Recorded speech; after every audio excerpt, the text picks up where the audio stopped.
au Conseil de l'Europe, qui a écrit en 2009 un document fondamental que j'appelle le premier document fondamental pour les problèmes d'identité de genre, qui s'appelle Droits de l'homme, identité de genre. Vous avez les références, dans lequel il y a les 12 recommandations que je vous ai mises à la fin des feuilles que vous avez là. Si ces 12 recommandations étaient mises en application, la société française ne serait pas changée. On continuerait à vivre comme on vit aujourd'hui. Par contre, la quasi-totalité des discriminations que vivent les personnes trans disparaîtrait. C'est ça qu'il faut comprendre. Le Conseil de l'Europe a voté en 2010 une résolution 1728 qui est une résolution qui globalement reprend les mêmes recommandations que celles écrites par M. Thomas Marberg. Ce qu'il faut savoir, c'est que le Conseil de l'Europe n'a aucun pouvoir sur les pays européens, il n'a que pour formuler des recommandations. Mais ce qui est impressionnant, c'est de se dire que le Conseil de l'Europe, l'Assemblée parlementaire du Conseil de l'Europe a voté à la majorité cette résolution 1728, et qu'au Conseil de l'Europe, il y a la France. Et que les Français ont largement voté pour cette résolution. Mais entre ce que l'on vote au Conseil de l'Europe et ce qu'on met en application sur le territoire français, visiblement, c'est un océan Pacifique entre les deux. Donc, la chose importante que je dirais en presque conclusion, après ça on va attaquer les questions-réponses, c'est l'application de l'article 1er des droits de l'homme et du citoyen et la reconnaissance de l'exacte définition de l'identité de genre, et par conséquent l'application des 12 recommandations d'Amarberg, ferait que les demandes légitimes mais minimalistes des associations trans, je dis minimalistes parce que les associations trans, globalement, demandent la dépsychiatrisation, une meilleure prise en charge médicale et chirurgicale, la simplification du changement d'état civil. Donc elles restent encore dans un milieu médical et chirurgical. Elles ne prennent pas la question trans dans sa globalité des droits de l'homme. Donc c'est pour ça que je parle de demandes minimalistes des associations trans. Donc si on prenait en compte l'application de ces éléments-là, seraient reconnues, les demandes seraient reconnues, mais de plus la diversité humaine dans l'expression de sa variabilité, de son identité, serait assurée. C'est-à-dire qu'à ce moment-là, si on appliquait ces recommandations, si on reconnaissait les droits de l'homme, on accepterait l'humanité dans sa diversité beaucoup plus facilement. Alors je sais que tout cela, ces éléments-là, remettent en cause sérieusement les notions d'hommes et de femmes que l'on a l'habitude de vivre. Je ne vous demande pas de renier ce que vous pouvez penser, je vous demande simplement d'y réfléchir. Dans mon livre, c'est ce que je reprécise, c'est que je demande simplement de laisser mûrir tout cela. Ce que je dirais principalement, c'est accepter l'autre, et l'autre dans sa diversité, c'est ça le plus important. Et que faire? Parce que j'ai une amie qui hier m'a envoyé un mail, je lui ai raconté ça, elle me disait, mais c'est terrible, vous n'avez le droit de rien, vous autres trans. Et elle me demandait que faire, écrire une pétition, et je veux bien signer une pétition ou autre. Je dirais que si vous voulez faire quelque chose, écrivez à votre député. Moi, ça fait 2 ans que j'attends des réponses de ma députée PS de ma circonscription. Ça fait 1 an et demi que j'attends une réponse du député maire de Toulouse. Ça fait 1 an que j'attends une réponse au mail que j'ai envoyé aux 900 sénateurs et députés. Et je n'ai toujours aucune réponse.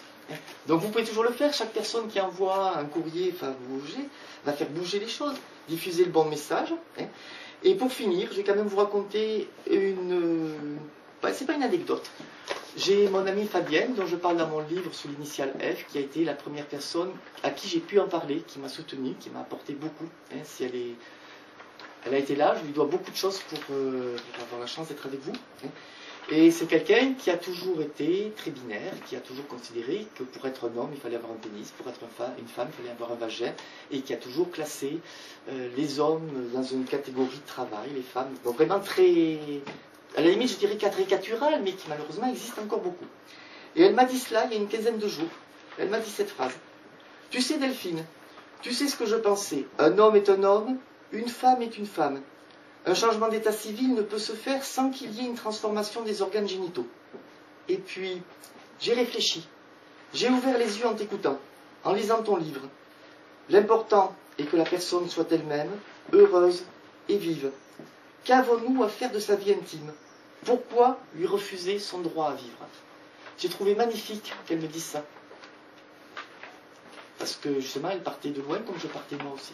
Voilà, je termine là-dessus, je vous écoute. Merci beaucoup pour votre attention.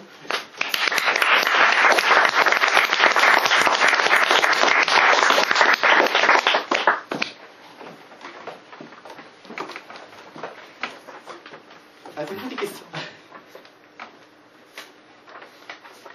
Bon, bah, s'il n'y a pas de questions, je vais rajouter des choses.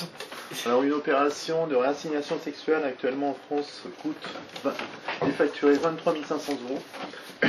Une transition complète dans un protocole dit officiel, entre guillemets, coûte 53 500 €. À savoir que les opérations à l'étranger, notamment au Canada, ça coûte 14 000 € pour une opération. Chez Chet, c'est à peu près. Chez Supporn, 14 000 € aussi. Chez Chet, c'est 8 000 € je crois. Non remboursés par la Sécu. Donc les opérations coûtent moins cher à l'étranger, mais elles ne sont pas remboursées. Il faut savoir que la Sécu ne prend en compte le remboursement des opérations en France que si vous avez 2 ans de suivi psychiatrique que vous pouvez prouver. Donc c'est aberrant parce que la Sécu vous impose, et la Sécu ne demande cela que parce que le protocole existe depuis les années 80.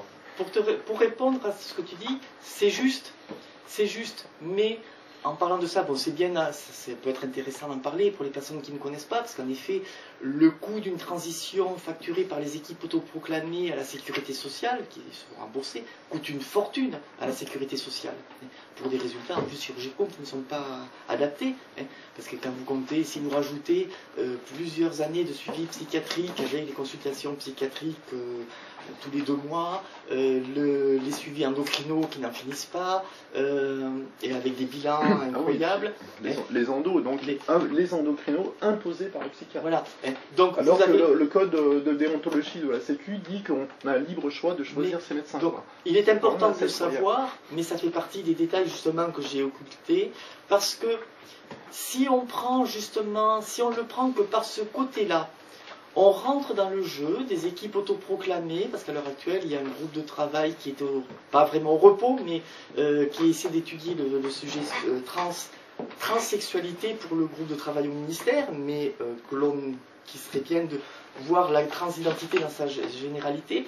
Si on reste sur le côté médical-chirurgical, ce que j'essaie de démontrer régulièrement, si on reste sur cette idée-là, le coup ici, le coup là, etc., on donne la force aux équipes médicales, on donne la force aux psychiatres, et on retire le droit de vivre aux 90% de personnes trans qui ne veulent pas être opérées, qui veulent vivre tranquillement leur vie comme ça. Alors que si on applique les 12 recommandations d'Hammarberg, si on applique les droits de l'homme en respectant l'individu, à ce moment-là, non seulement seront pris en compte les problèmes médicaux, chirurgicaux, parce que les 12 recommandations en tiennent compte, et donc une amélioration de ce qui se passe en France à un coût moindre, pour la collectivité, mais en plus, et c'est ça qui est le plus important, on prend en compte ces 90% de personnes qui vivent comme des fantômes.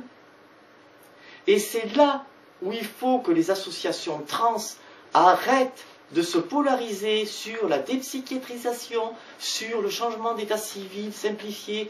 Et quand je dis les associations trans, ce sont aussi les associations LGBT qui souvent connaissent moins bien le sujet, et arrêtent. C'est pas une accusation pour les associations LGBT, mais on ne peut pas forcément, quand on n'est pas dedans, on ne connaît pas. Moi, je ne connais pas, je connais la transidentité, je ne connais pas les problèmes des homos, donc je les connais un peu, mais pas suffisamment pour pouvoir en parler.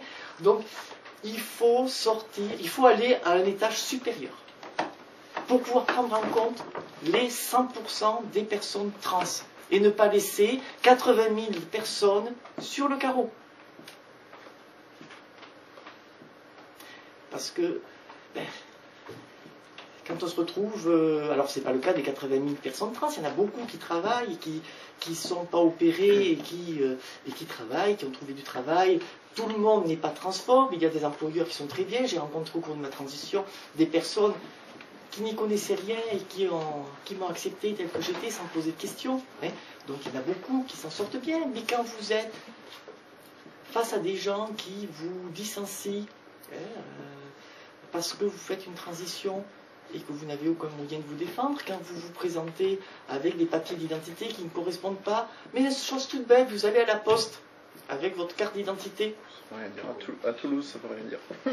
Mais, les Toulousains acceptent tellement de choses, ils sont tellement ouverts d'esprit que... Je l'ai eu, moi, à la poste. Moi, j'ai eu aucun problème. Je l'ai eu à la poste, j'en parle dans mon livre. Bon, j'ai pas agi violemment, j'ai agi de façon différente, j'explique dans mon livre comment j'ai fait, mais j'ai eu... bonjour monsieur. Non, j'ai pas eu ça. J'ai répondu bonjour, au revoir madame. C'était voilà monsieur, j'ai répondu voilà madame. Moi, Bon, ça a valu une réaction assez violente. Moi, mais bon, celui du bonjour madame, mais j'ai montré ma carte d'identité. Puis j'ai déconné sur ma photo, sur mon champ qui avait sur ma carte d'identité, puis on m'a dit au revoir madame. Quoi. Mais donc la démarche après, je l'ai faite avec une démarche en expliquant. Alors pas vers le bureau de poste, mais je me suis débrouillé pour que ça revienne auprès de la personne, expliquer les droits de l'homme, expliquer j'ai donné un document d'Amarberg en disant si vous changez trans par noir, par beurre, par quoi, vous allez vous rendre compte que ça concerne des tas d'autres personnes. Hein, et la personne, une semaine après, je l'ai revue, elle m'a dit excusez-moi pour ce que j'ai fait la semaine dernière, du fond du cœur. Donc c'est toujours la même chose, expliquer, essayez de ne pas se braquer. Mais il y a quand même un nombre impressionnant, un nombre important de personnes trans qui vivent difficilement leur transition, sans forcément aller jusqu'à une transition médicale et chirurgicale, mais qui sont marginalisées. Et si on reste sur un terrain uniquement médical et psychiatrique et chirurgical, on ne les sort pas de la marginalisation. Et c'est ça le plus important, c'est passer à toutes ces dizaines de milliers de personnes qui souffrent, hein, qui sont papier, qui sont rejetées. Donc là, l'importance d'aller à un stade plus politique. Et pour moi, les associations de trans devraient aller plus loin. Quand vous voyez qu'il y a une présidente d'une association de trans qui, dans un documentaire qui est passé récemment à la télévision, a dit tranquillement la transsexualité est une maladie psychiatrique. Alors j'ai plus les termes exacts, mais ça veut dire ça, est une maladie psychiatrique qui ne se guérit pas avec les outils traditionnels de la psychiatrie. C'est une présidente d'une association de trans qui a dit ça. Je ne cite pas son nom, hein, mais il y en a certaines qui l'auront reconnu. Je trouve ça honteux. Honteux. Alors après ça, elle s'est défendue en disant, oui, j'en parlais, je le faisais de façon ironique. C'était au 3e degré. C'est une personne quand même qui a travaillé des années dans le journalisme, donc il sait très bien que les paroles que l'on dit face à une caméra, les gens ne vont pas se rendre compte que c'est dit au 3e ou 4e degré, mais le prennent au 1er degré. En plus, je la connais, donc elle en parle au 1er degré. Donc, c'est gravissime. Avec ça, on n'avance pas. Avec ça, vous ne sortez pas les personnes qui n'ont pas envie d'être opérées, qui se retrouvent sur le trottoir. Traditionnels qui ont posé la question, est-ce qu'il y a des sociétés traditionnelles qui ont mieux intégré les personnes trans? Oui et non. Oui, dans le passé.